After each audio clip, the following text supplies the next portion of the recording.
ناظرین، کیا آپ جانتے ہیں کہ آج کل جو بے وقت اور بے تحاشا بارشیں ہو رہی ہیں، کیا یہ زمانے آخر کی نشانی ہے؟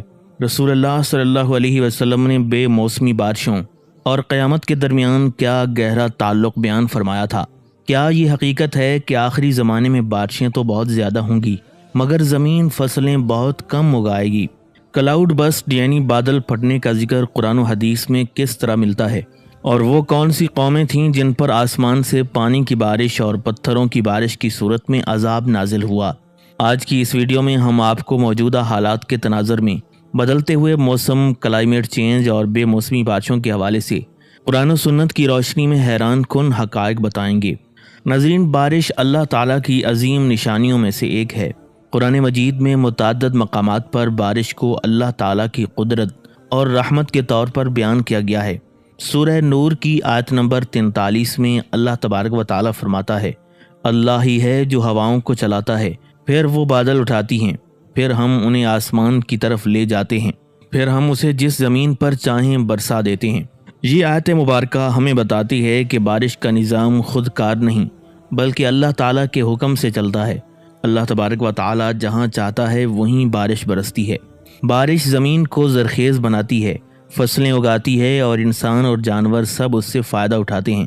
رسول اللہ صلی اللہ علیہ وسلم نے بارش کو اللہ تعالیٰ کی رحمت قرار دیا اور بارش کے وقت دعا سکھائی، اللہم صیبا نافعا، یعنی اے اللہ اسے نفع دینے والی بارش بنا۔ ناظرین، آج کے دور میں جب بارش اپنے وقت پر آتی ہے تو یہ واقعی رحمت ثابت ہوتی ہے، لیکن جب یہ بے وقت یا بے تحاشا برسنے لگتی ہے تو بہت زیادہ نقصان کا سبب بنتی ہے۔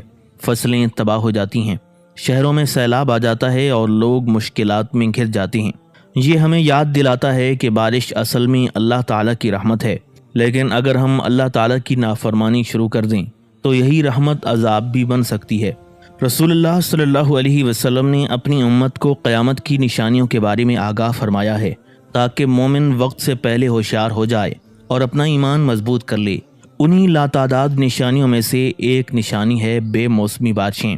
مسند احمد کی حدیث شریف میں آتا ہے کہ رسول اللہ صلی اللہ علیہ وسلم نے فرمایا، قیامت اس وقت تک قائم نہیں ہوگی جب تک کہ بارشیں زیادہ نہ ہو جائیں مگر زمین کچھ بھی پیدا نہیں کرے گی۔ یہ حدیث مبارکہ بالکل آج ہمارے دور پر صادق آتی ہے۔ آج دنیا کے مختلف حصوں میں بارشیں پہلے کے مقابلے میں زیادہ ہو رہی ہیں، لیکن زرعی پیداوار کم ہو رہی ہے۔ اس کی بڑی وجوہات میں زمین کی زرخیزی کا ختم ہونا، آلودگی، ماحولیاتی بگاڑ اور بے برکتی شامل ہیں۔ کبھی بارش ایسے مہینوں میں ہوتی ہے جب اس کی توقع ہی نہیں ہوتی۔ بعض اوقات بارش مسلسل برس کر کھیتیاں تباہ کر دیتی ہے۔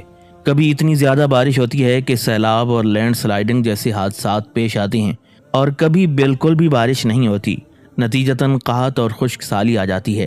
آج کے سائنسدان اسے کلائمیٹ چینج کہتے ہیں، مگر حقیقت یہ ہے کہ یہ سب اللہ تعالیٰ کے حکم سے ہوتا ہے۔ نبی کریم صلی اللہ علیہ وسلم نے پہلے ہی واضح کر دیا تھا کہ آخری زمانے میں بارشیں زیادہ ہوں گی لیکن کھیتی بہت کم اگے گی۔ اسی طرح ایک اور روایت میں آتا ہے، جب استغفار کم ہو جائے تو بارشیں زیادہ ہو جائیں گی، یعنی جب انسان گناہوں میں ڈوب جائے، ظلم بڑھ جائے، اللہ اللہ کرنے والے لوگ کم ہو جائیں اور لوگ اپنے گناہوں کی اللہ تعالیٰ کے سامنے معافی مانگنا چھوڑ دیں اور زمین پر فساد پھیل جائے تو بارش زیادہ ہوگی اور رحمت کی بجائے عذاب بن جائے گی۔ ناظرین، کلاؤڈ بسٹ یعنی بادل کا اچانک پھٹ جانا اور چند منٹوں میں شدید بارش برسنا آج کل دنیا کے کئی خطوں میں دیکھنے کو ملتا ہے۔ پہاڑی علاقوں میں تو یہ بارش طوفانی ریلوں اور تباہ کن سیلاب کی شکل اختیار کر لیتی ہے۔ سائنس اسے صرف موسمیاتی عمل قرار دیتی ہے، لیکن قرآن و سنت کی روشنی میں یہ صرف ایک قدرتی مظہر نہیں بلکہ اللہ تعالیٰ کی نشانی ہے۔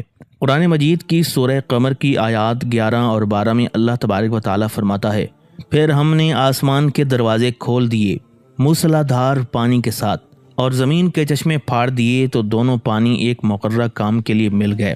سورہ قمر کی یہ آیات حضرت نوح علیہ السلام کے قوم پر آنے والے طوفان کا ذکر کرتی ہیں۔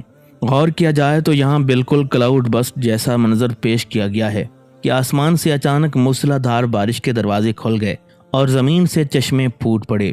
اسی طرح سورہ رعد کی آیات 12 اور 13 میں اللہ تبارک و تعالیٰ فرماتا ہے، اور وہ بادل کی طرح عذاب دیکھیں گے جس میں اندھیرا ہے، بجلی ہے اور کڑک ہے، یعنی بادل اللہ کے حکم سے کبھی بارش برساتے ہیں اور کبھی عذاب کی صورت اختیار کر لیتے ہیں۔ آج جو کلاؤڈ بسٹ ہم دیکھتے ہیں وہ ایک تنبیہ ہے کہ انسان یہ نہ سمجھے کہ وہ فطرت کو کنٹرول کر سکتا ہے۔ جب اللہ تعالیٰ کا حکم ہوتا ہے تو چند منٹوں میں اتنا پانی برستا ہے کہ جدید ٹیکنالوجی بھی بے بس ہو جاتی ہے۔ پاکستان، بھارت، چین اور دیگر ملکوں میں کلاؤڈ بسٹ کے نتیجے میں تباہ کن سیلاب اس حقیقت کو ثابت کر رہی ہیں۔ ناظرین، قوم نوح کا واقعہ قرآن مجید میں کئی بار بیان کیا گیا ہے۔ یہ واقعہ ہمیں اس بات کا واضح سبق دیتا ہے کہ اللہ تعالیٰ کی رحمت اگر ناشکری اور نافرمانی کے ساتھ مقابلہ کرے تو وہی رحمت عذاب میں بدل جاتی ہے۔ حضرت سیدنا نوح علیہ السلام تقریباً 950 سال تک اپنی قوم کو توحید اور نیک اعمال کی دعوت دیتے رہے، مگر بہت کم لوگ ایمان لائے۔ اکثریت نے انکار کر دیا، مذاق اڑایا اور اپنی برائیوں پر اڑ گئے۔ حضرت نوح علیہ السلام نے بار بار اپنی قوم کو سمجھایا کہ اللہ تعالیٰ کی عبادت کرو، اسی سے رزق ملے گا اور وہ تم پر آسمان سے بارشیں برسائے گا، لیکن قوم کے لوگ اپنی ضد پر قائم رہے۔ آخر اللہ تعالیٰ کا حکم آیا کہ حضرت نوح علیہ السلام ایک کشتی تیار کریں۔ جیسے ہی اللہ تعالیٰ کا فیصلہ نازل ہوا، عذاب کی صورت میں بارش نازل ہونا شروع ہو گئی۔ قرآن مجید کی سورہ قمر کی آیات 11 اور 12 میں اللہ تبارک و تعالیٰ اس منظر کو بیان کرتا ہے۔ پھر ہم نے آسمان کے دروازے کھول دیے موسلا دھار پانی کے ساتھ، اور ہم نے زمین کے چشمے پھاڑ دیے تو دونوں پانی آپس میں ایک مقررہ کام کے لیے مل گئے، یعنی اوپر سے بارش برسی اور نیچے سے چشمے پھوٹ پڑے، یہاں تک کہ پانی ہر طرف پھیل گیا۔ وہ لوگ جو حضرت نوح علیہ السلام کی دعوت کا انکار کرتے رہے تھے، سب پانی میں غرق ہو گئے۔ صرف وہ لوگ بچائے گئے جو حضرت نوح علیہ السلام کے ساتھ کشتی میں سوار تھے۔ آج دنیا کے مختلف خطوں میں بار بار آنے والے تباہ کن سیلاب اور کلاؤڈ بسٹ کے واقعات ہمیں یاد دلاتے ہیں کہ یہ سب کچھ محض قدرتی حادثہ نہیں، بلکہ اللہ تعالیٰ کی نشانیوں میں سے ایک نشانی ہے۔ اگر انسان اللہ تعالیٰ کو بھلا دے، گناہوں میں ڈوب جائے اور زمین پر فساد پھیلائے تو ممکن ہے کہ اللہ تعالیٰ کی رحمت ایک بار پھر عذاب میں بدل جائے۔ قوم لوط کا قصہ قرآن و حدیث میں کئی مقامات پر ذکر کیا گیا ہے۔ یہ وہ قوم تھی جس نے بدکاری اور بے حیائی کو عام کیا۔ وہ لوگ عورتوں کو چھوڑ کر مردوں سے اپنی خواہش پوری کرتے تھے اور اس گناہ کو فخر کے ساتھ انجام دیتے تھے۔ حضرت سیدنا لوط علیہ السلام نے انہیں بار بار سمجھایا، اللہ سے ڈرنے کی نصیحت کی اور اس فعل بد سے باز آنے کو کہا، مگر انہوں نے اپنی ضد نہ چھوڑی۔ بالآخر اللہ تعالیٰ کا غضب نازل ہوا۔ فرشتے حضرت لوط علیہ السلام کے پاس آئے اور انہیں حکم دیا کہ اپنے اہل ایمان کے ساتھ رات کے وقت بستی چھوڑ دیں، کیونکہ صبح ہوتے ہی عذاب آنے والا ہے۔ قرآن مجید کی سورہ ہود کی آیات 82 اور 83 میں اللہ تبارک و تعالیٰ اس منظر کو یوں بیان کرتا ہے، پھر جب ہمارا حکم آ گیا تو ہم نے اس بستی کو الٹ دیا اور ان پر کنکر کے پتھروں کی بارش برسائی جو تہ بتہ تھی اور تیرے رب کے ہاں سے نشان زدہ تھی، یعنی ان کی بستیاں الٹ دی گئیں، اوپر کا حصہ نیچے ہو گیا اور پھر آسمان سے ان پر پتھروں کی بارش برسی۔ یہ کنکر کے پتھر ایسے نہیں تھے جیسے عام پتھر ہوتے ہیں، بلکہ اللہ کے حکم سے خاص عذاب کے طور پر بھیجے گئے تھے۔ قرآن مجید میں بار بار ذکر ملتا ہے کہ جب قومیں اللہ تعالیٰ کی نافرمانی اور گناہوں میں حد سے بڑھ جاتی ہیں تو بارش اور ہوا جو عام حالات میں رحمت ہوتی ہے انہی کے لیے عذاب بن جاتی ہے۔ قوم عاد اور قوم سمود اس کی روشن مثالیں ہیں۔ قوم عاد طاقتور اور خوشحال لوگ تھے، اونچے محلات بناتے اور اپنی قوت پر فخر کرتے تھے، مگر جب انہوں نے اللہ کے رسول حضرت ہود علیہ السلام کی دعوت کو ٹھکرایا تو اللہ تعالیٰ نے ان پر ایسی آندھی بھیجی جو 7 راتیں اور 8 دن مسلسل چلتی رہی۔ قرآن مجید میں سورہ حامیم السجدہ کی آیت نمبر 16 میں ارشاد باری تعالیٰ ہے، بس ہم نے ان پر ایک سخت آندھی بھیجی ان منحوس دنوں میں تاکہ ہم انہیں دنیا کی زندگی میں رسوا کریں، اور آخرت کا عذاب تو اس سے بھی زیادہ رسوا کرنے والا ہے۔ یہ آندھی نہ بارش رحمت تھی اور نہ ٹھنڈک دینے والی ہوا، بلکہ ایک قیامت خیز طوفان تھا جس نے ان کے مضبوط جسموں کو بھی تنکوں کی طرح اڑا دیا۔ قوم سمود کو اللہ تعالیٰ نے پہاڑ تراشنے کی مہارت دی تھی۔ یہ مضبوط چٹانوں میں گھر بنا لیتے تھے۔ اللہ تعالیٰ نے انہیں حضرت صالح علیہ السلام کے ذریعے راہ ہدایت کی طرف بلایا، مگر وہ انکار کر بیٹھے اور اونٹنی کو قتل کر کے اللہ تعالیٰ کی نشانی کا مذاق اڑایا۔ قرآن مجید کی سورہ ہود کی آیت نمبر 67 میں اللہ تبارک و تعالیٰ فرماتا ہے، پس انہیں ایک زبردست چیخ نے آ لیا تو وہ اپنے گھروں میں اوندھے پڑے رہ گئے۔ کچھ مفسرین کے نزدیک اس چیخ کے ساتھ خوفناک زلزلہ اور موسمی تبدیلی بھی آئی جس نے ان کو جڑ سے ختم کر دیا۔ ناظرین، انسان اپنی ٹیکنالوجی اور سائنسی ترقی پر نازاں ہے۔ آج ہم موسم کی پیشن گوئی کر لیتے ہیں، مصنوعی بارش برسا دیتے ہیں اور موسمی تبدیلیوں پر قابو پانے کی تدابیر سوچتے ہیں، لیکن حقیقت یہ ہے کہ آخری زمانے میں انسان کا یہی غرور اسے مزید کمزور اور بے بس کر دے گا۔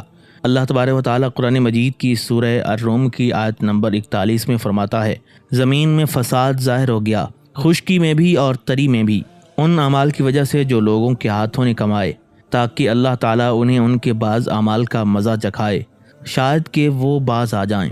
یہ آیت ہمیں بتاتی ہے کہ انسانی گناہ اور بغاوت اللہ کی زمین اور موسموں میں بگاڑ پیدا کر دیتی ہے۔